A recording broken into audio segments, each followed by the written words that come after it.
Back in 1980, Öyster Cult released their seventh studio album called Cultosaurus Erectus. This was a return to their heavier sound, as opposed to their previous album, which was Mirrors, which had just come out a year prior. It's also the first album with Martin Birch, who was known for his work with bands like Deep Purple, Fleetwood Mac, Black Sabbath, and Iron Maiden. Öyster Cult is an interesting band for me, as I am originally from the same place as the band, which is Long Island, New York. But when I was younger, I had only known about the hits. I started to get into them maybe 7 or 8 years ago, and since then, I have been a big fan. This is one of my favorites, actually, possibly a top 10 album for me, so let's talk about it some more. In today's video, I will be talking about the history of the album, such as the artwork, the recording process, some of the meanings behind the songs, and how the album compares to some of their older material. The album was released in June of 1980. I couldn't find an exact date online, so we're going to go with June as it celebrates 45 years. The album cover is pretty cool. It shows the central part of a painting, which is called Behemoth's World by a British artist called Richard Clifton Day. Some of the original vinyl releases included a photo insert of dinosaur footprints and a poster of the painting. Then it was the recording process. They recorded the album at Kingdom Sound in Long Island, New York, where they felt at home, as this was where they were from. In turn, it was more of a comfortable environment for recording the album compared to some of their previous experiences. Then it was Martin Birch. This guy knew what he was doing because he was able to get the sound that they wanted, and he also had the experience working with heavier bands. For example, he had just worked with Black Sabbath and Ronnie James Dio a few months prior on their album Heaven and Hell. His work in the studio was much different than the previous producer, Tom Werman, who worked with them on their 1979 album Mirrors, which is an album that I like, but it was one that had a different sound. Tom Werman was someone who was very rigid and liked to plan things out. On the contrary, Martin Birch was more spontaneous. He was all about the emotion. Bass player Joe Bouchard said that Martin Birch would sometimes intentionally leave in these little subtle mistakes that he felt added to the impulsiveness of the song.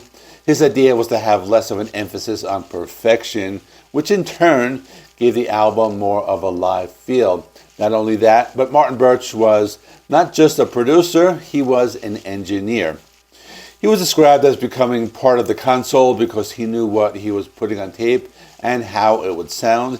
He possessed this expertise that allowed him to create this powerful sound that only he could do. His sound was heavier and more direct. He understood how to record loud and let the instruments breathe in the room. But the band went with a different process this time. Before Martin even started to work, the band produced about a dozen demos with George Geranios, who was their go-to guy. He was an engineer and someone they had worked with early in their career.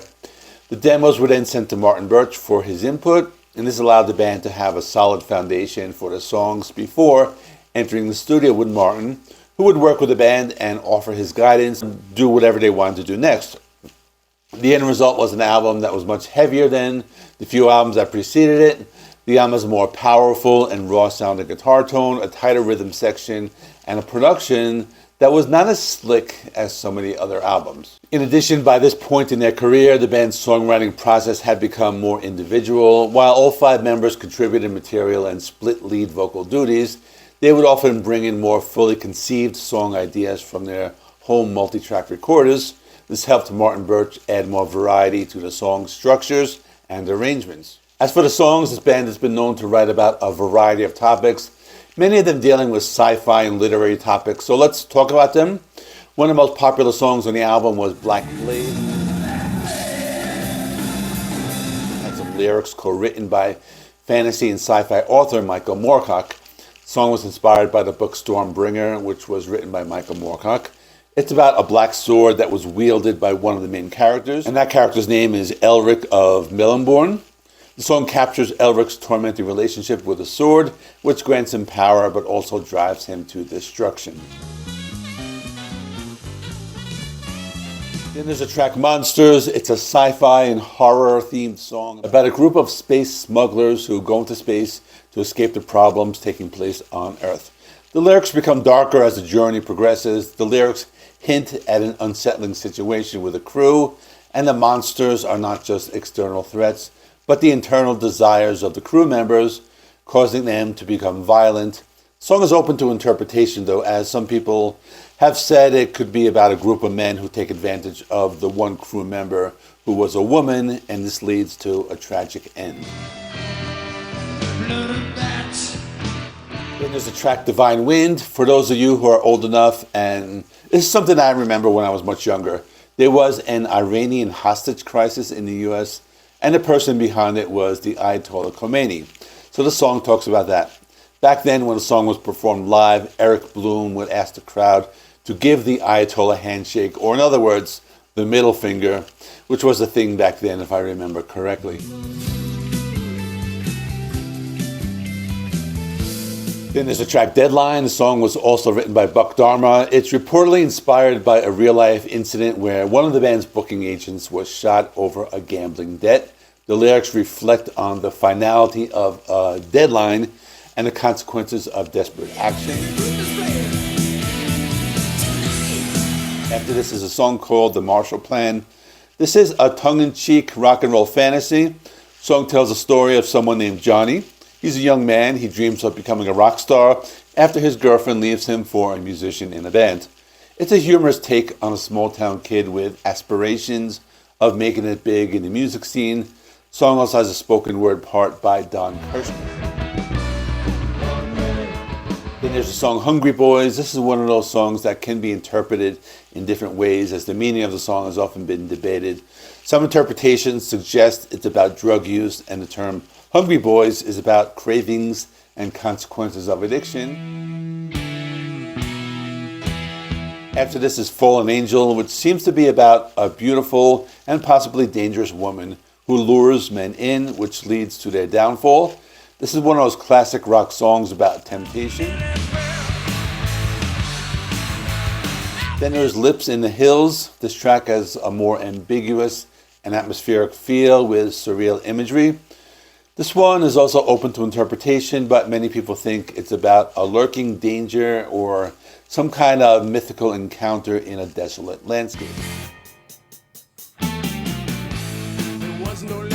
Finally, there's a song called Unknown Tongue.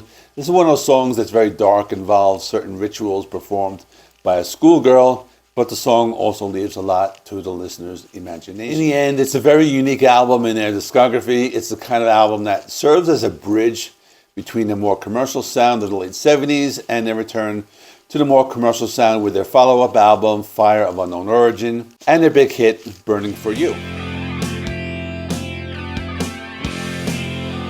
It was like an album that brought back the sound of the Black and White trilogy, which was Öyster Cult, Tyranny and Mutation, and Secret Treaties, which were albums that had a very raw and psychedelic hard rock sound.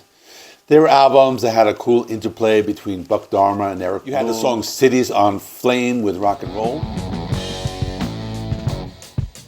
Then you had the song Hot Rails from Hell from Tyranny and Mutation. Finally, you had Astronomy from Secret Treaties.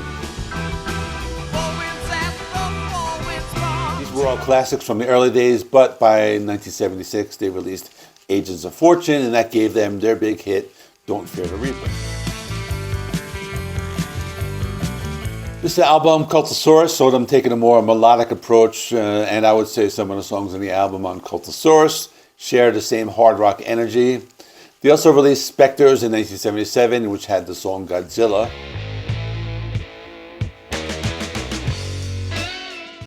That was also one of the heavier albums. And in 1979, they released Mirrors, which had more of a commercial sound, but I like the album, especially the song The Vigil.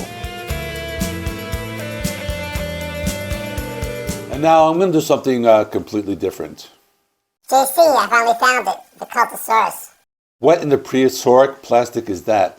It's the Cultosaurus, man. I've been searching everywhere since you told me about Cultosaurus Erectus. Figured it was a documentary or maybe some kind of sci-fi Godzilla reboot. No, Cultosaurus Erectus is an album by Öyster Cult from 1980. It's not a dinosaur. It's a, well, actually, it kind of sounds like one. Oh, so you're telling me this isn't a concept album about prehistoric lizards overthrowing mankind? No, not unless you count the bass line on Black Blade as a reptile revolution. Guess I shouldn't have named him Bottomzilla. I mean, I kind of want that on a t-shirt now. So what's this album about? Dinosaurs, lasers, dinosaurs with lasers? Close. It's part hard rock, part weird fiction, part we swear we don't worship Satan, but we might have his email. I listened to one track, and I'm pretty sure my toaster tried to communicate with me. That's probably the Marshall Plan. It's been known to awaken spirits and confuse appliances. Well then, I'm in, but I'm keeping the inflatable dinosaur. He's my emotional support dinosaur. That's fair, but he better headbang to monsters, or he's out the listening party. He already knows the lyrics, he just can't pronounce Erectus without laughing. Nobody can, buddy. Nobody can. So that is all. Let me know your thoughts on the album Cultosaurus Erectus. I did a video on mirrors last year. I'll stick that right there. You can check it out. In the meantime, please like this video. It helps me with the YouTube algorithm. Please subscribe if you have not already. I do classic album reviews as well as new material, album reviews, and classic album reviews and all that stuff. So I will see you in the next one.